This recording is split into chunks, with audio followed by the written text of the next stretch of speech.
नमस्ते, मैं संकेत आवटे। एक्चुअली मार्केट में होगा क्या, सबके मन में यही चल रहा होगा।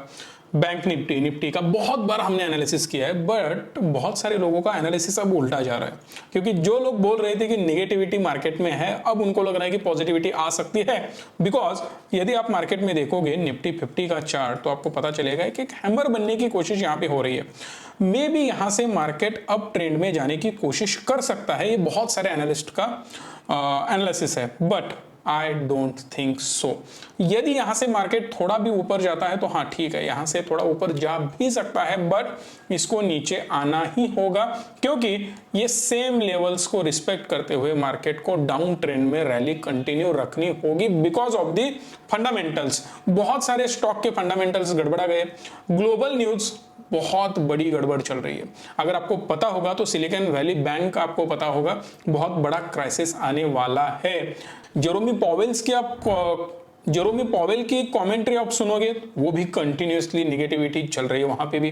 रघुराम राजन की भी बात अगर हम करें, वो भी कंटिन्यूअस निगेटिव बातें ही करते रहते हैं। मैंने उनके मुंह से कभी भी पॉजिटिव बातें सुनी नहीं। उनके बारे में आपको क्या लगता है आप कमेंट कर बता सकते हो, बट इतनी भी नेगेटिव बातें नहीं करनी चाहिए। हाँ ठीक है, अगर आप नेगेटिव बातें करते हो ना कुछ तो आपको पॉजिटिव दिखना है। अगर आपको कुछ पॉजिटिव दिखता है तो उसके बारे में भी बात किया करो यार। वहां पे भी बहुत ज्यादा नेगेटिविटी चल रही है। उसके आगे आप देखो तो 2024 में अमेरिका का प्रेसिडेंट इलेक्शन होने वाला है, तो जो बाइडन उसकी तैयारी कर रहे हैं। उसमें उन्होंने एक डिसीजन लिया कि अगर हमें वोट बैंक चाहिए, बहुत ज्यादा वोट्स मुझे अगर चाहिए, तो किसे मुझे आकर्षित करना होगा। सिंपल है, कॉमन जनता को, मिडिल क्लास लोगों को, गरीब लोगों को, क्योंकि जो तादाद रिच लोगों की है, बहुत बड़े अमीर लोगों की तादाद है, वो बहुत ज्यादा कम है। नो डाउट वो आपको फंडिंग करते हैं, फिर भी उनको लगता है कि कॉमन मैन को मुझे खुश करना है। आपको पता ही होगा, जब जब इंडिया में इलेक्शंस होते हैं, महाराष्ट्र के इलेक्शंस होते हैं या यूपी के इलेक्शंस होते हैं, कौन से भी स्टेट के हो या और कोई ग्लोबल इलेक्शंस हो, हर जगह पे यही होता है। आपको लॉलीपॉप दिखाना है, फिर आकर्षित करना है, ये हर जगह चलता रहता है। उससे हम बहुत ज्यादा अंदर तक नहीं जाएंगे, but major issue is that कि जो बाइडन चाहते हैं कि मिडिल क्लास लोगों को आकर्षित करना है, तो इसीलिए उन्होंने एक डिसीजन लिया है। जो बड़े बड़े बिजनेसमैन है ना, उनके टैक्सेस उनको बढ़ाने हैं। अगर उनके टैक्सेस बढ़ाएंगे तो पैसा गवर्नमेंट के पास आएगा, उससे स्पेंडिंग बढ़ेगा, और मिडिल क्लास कॉमन लोगों के लिए हमें कुछ करना है। अगर आपने महाराष्ट्र का बजट देखा होगा तो उसके आसपास ही कुछ वो घूम रहा है। ठीक है, सो इससे हो क्या रहा है कि जो अपोजिशन पार्टी है उन्होंने सीधा बोल दिया कि आपको एक काम करना होगा कि जो पैसा आप लेने वाले हो रिच लोगों से, सेम आपको पुअर लोगों से भी लेना होगा या मिडिल क्लास लोगों से भी, सब लोगों से सेम लेना होगा। बट वो वैसे करना नहीं चाहते। उसके अलावा आप एक काम कर सकते हो, सिंपल, आपको स्पेंडिंग कम करना होगा। अगर आप स्पेंडिंग कम करते हो तो ज्यादा टैक्स लगाने की बिल्कुल जरूरत नहीं है। उससे ना अमीर लोगों का नुकसान होगा, ना आप ज्यादा स्पेंड कर पाओगे। उससे सिंपल है कि अगर आप स्पेंड नहीं करोगे तो इलेक्शन आप नहीं जीत सकते। तो वो एक मेजर कंट्रोवर्सी चल रही है। तो ये सारी वजह से मार्केट में नेगेटिविटी बढ़ रही है। उसके साथ साथ अनएम्प्लॉयमेंट का अगर आप डेटा देखोगे तो वो भी बढ़ते जा रहा है। अनएम्प्लॉयमेंट बढ़ रही है, नौकरियां कम हो रही है। इसकी वजह से मार्केट में फिर से संतुलन बिगड़ रहा है।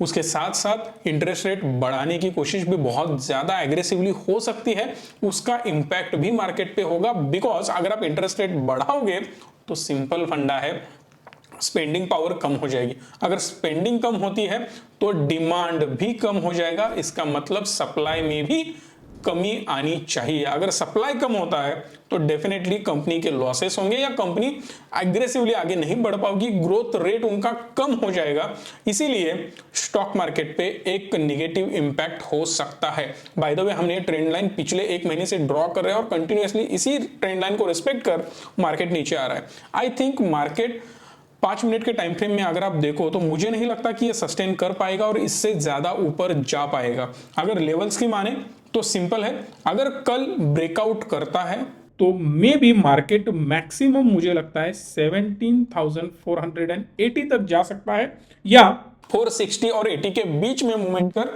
फिर नीचे आ सकता है। बट आई होप जिस प्रकार से न्यूज आ रही है, ओपनिंग ही गैप डाउन होना चाहिए और यहीं से मार्केट नीचे जाना चाहिए। ओवरऑल अगर आप देखो तो मुझे लगता है मार्केट मिनिमम 17,000 के लेवल्स ब्रेक करके नीचे जा सकता है। सो लेवल्स क्या होंगी, इजीली ये लेवल्स होनी चाहिए 16,800 टू 17,000, इसके बीच में मार्केट को आना होगा। बट फिलहाल बियर इतने स्ट्रांग नहीं लग रहे हैं, बुल मैक्सिमम मार्केट को ऊपर लेके जाने की कोशिश कर रहे हैं और ये जो सपोर्ट लेवल है ना, बहुत तगड़ा स्ट्रॉन्ग सपोर्ट लेवल बन रहा है।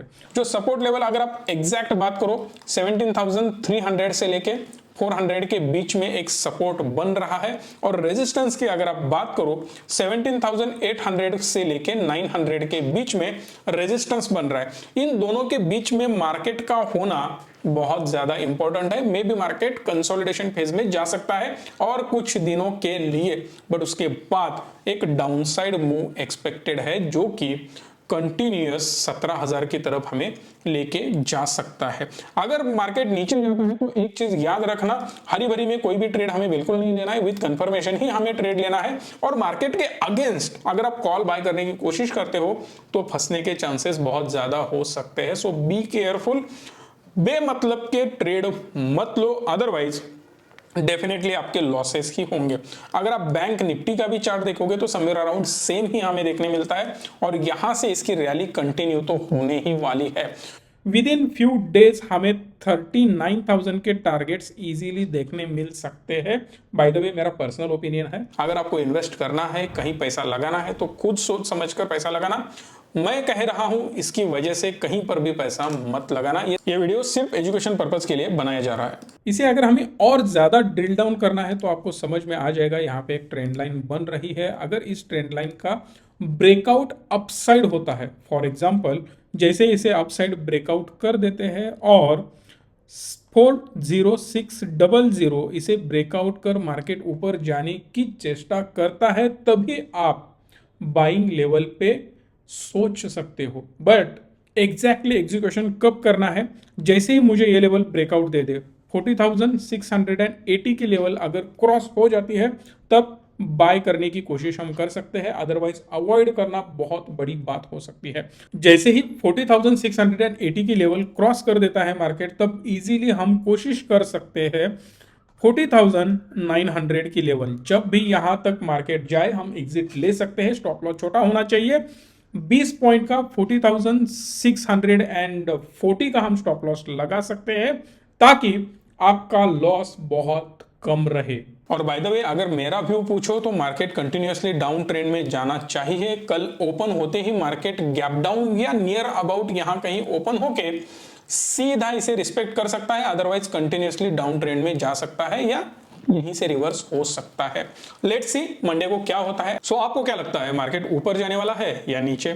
ठीक है, अगर मार्केट नीचे भी आता है ना तो सिंपल चीज है, हमें इन्वेस्टमेंट करने के लिए बहुत बड़ी अपॉर्चुनिटी मिल रही है। अगर आप इन्वेस्ट बाय ऑन डिप करते हो तो बहुत बढ़िया रिटर्न्स आप कमा सकते हो। अगर हमारी हेल्प आपको चाहिए इस नंबर को कॉल कर सकते हो। उसके साथ साथ अगर आपको ट्रेडिंग सीखना है, गिरते हुए मार्केट में भी आपको पैसा कमाना है, तो भी आप इस नंबर को संपर्क कर सकते हो, ताकि हमारी नई आने वाली बैच भी आप ज्वाइन कर सकते हो, जिसमें आपको पता चलेगा फ्यूचर्स एंड ऑप्शंस में कैसे ट्रेड किया जाता है और डेली पैसा कमाया जाता है। Thank you. Stay tuned and stay positive.